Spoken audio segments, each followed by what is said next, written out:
আসসালামু আলাইকুম ওরহমতুল্লাহি আবরকাতুহ। আলহামদুলিল্লাহি ওয়াহদাহ ওয়াসসালাতু ওয়াসসালামু আলা মান লা নাবিয়্যা বা'দাহ। আলহামদুলিল্লাহ। আলোচ্য বিষয় দান সৎকার আদব। এই মর্মে দান সৎকার 20টি আদব উল্লেখ করা হলো। 1 নাম্বার, একমাত্র আল্লাহর সন্তুষ্টির উদ্দেশ্যে দান করা। এতে মানুষের প্রশংসা করানো বা দুনিয়াবি কোনো স্বার্থে জড়িত না থাকা। 2 নাম্বার, পবিত্র অর্থ দান করা, কেননা আল্লাহ নিজে পবিত্র, তিনি পবিত্র জিনিস ছাড়া অন্য কিছু গ্রহণ করেন না। 3 নাম্বার, নিয়মিত দান করা, যদিও তা পরিমাণে অল্প হয়, এটি আল্লাহর নিকট প্রিয় আমল। 4 নাম্বার, সামর্থ্য অনুযায়ী দান করা এবং অল্প দানকে তুচ্ছ না ভাবা। 5 নাম্বার, প্রশস্ত মনে উদার চিত্তে সওয়াবের নিয়তে দান করা। 6 নাম্বার, রক্ত সম্পর্কীয় নিকট আত্মীয় অভাবীদেরকে দান করার সওয়াব দ্বিগুণ। দান ও আত্মীয়তা রক্ষার সওয়াব। 7 নাম্বার, আত্মীয়দের বাইরে দানের ক্ষেত্রে যার বাড়ি যত বেশি কাছে সে বেশি সাহায্য সহযোগিতা পাওয়ার হকদার। 8 নাম্বার, অতঃপর বেশি অভাবীকে অগ্রাধিকার দেয়া, যদিও বিশেষ প্রয়োজনে ও জরুরি ক্ষেত্রে এই ধারাবাহিকতা রক্ষা করা জরুরি নয়। 9 নাম্বার, গোপনে দান করা।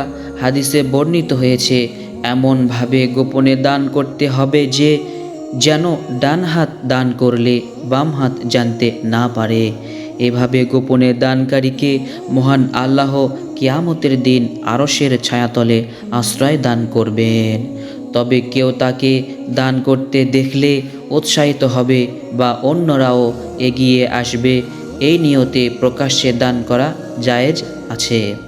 10 নাম্বার, আর্থিক সহায়তা পেলে কোনো অমুসলিম ইসলামের দিকে আকৃষ্ট হবে বা কোনো পাপাচারে লিপ্ত ব্যক্তি পাপাচার থেকে ফিরে আসবে এমন সম্ভাবনা থাকলে তাকে দান করা জায়েজ।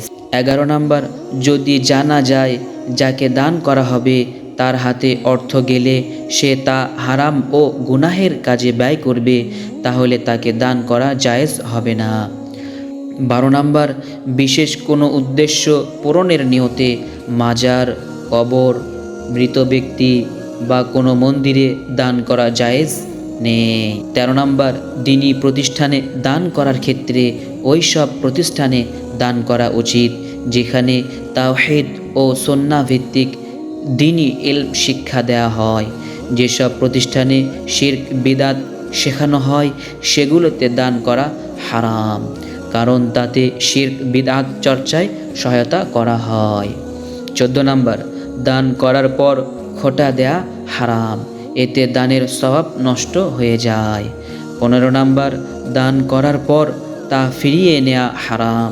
16 নাম্বার, নিজের প্রিয় জিনিস দান করা অধিক সওয়াবের। 17 নাম্বার, পিতামাতা বা অন্যান্য মৃত মুসলিমদের পক্ষ থেকে দান সৎকা করা জায়েজ, এতে তারা কবরে থেকেও সওয়াব লাভ করে। এক্ষেত্রে দীর্ঘস্থায়ী সম্পদ দান করা উত্তম, যা দ্বারা মানুষ দীর্ঘদিন উপকৃত হয়, যেমন জায়গা জমি ওয়াকফ করা, মসজিদ ও মাদ্রাসা নির্মাণ, টিউবওয়েলের ব্যবস্থা, দরিদ্র দ্বীনি শিক্ষার্থীদের জন্য বাসস্থান, খাদ্য, চিকিৎসা, পোশাক, বই পুস্তক ইত্যাদির ব্যবস্থা করা। এগুলো সব সাদকে জারিয়ার অন্তর্ভুক্ত। 18 নাম্বার, সারা বছর দান করা যায়, তবে রমজানে অধিক পরিমাণে দান করা সুন্নাত, কারণ হাদিসে বর্ণিত হয়েছে রাসূলুল্লাহ সাল্লাল্লাহু আলাইহি ওয়াসাল্লাম এ মাসে প্রবাহমান বাতাস এর চেয়ে বেশি দান করতেন।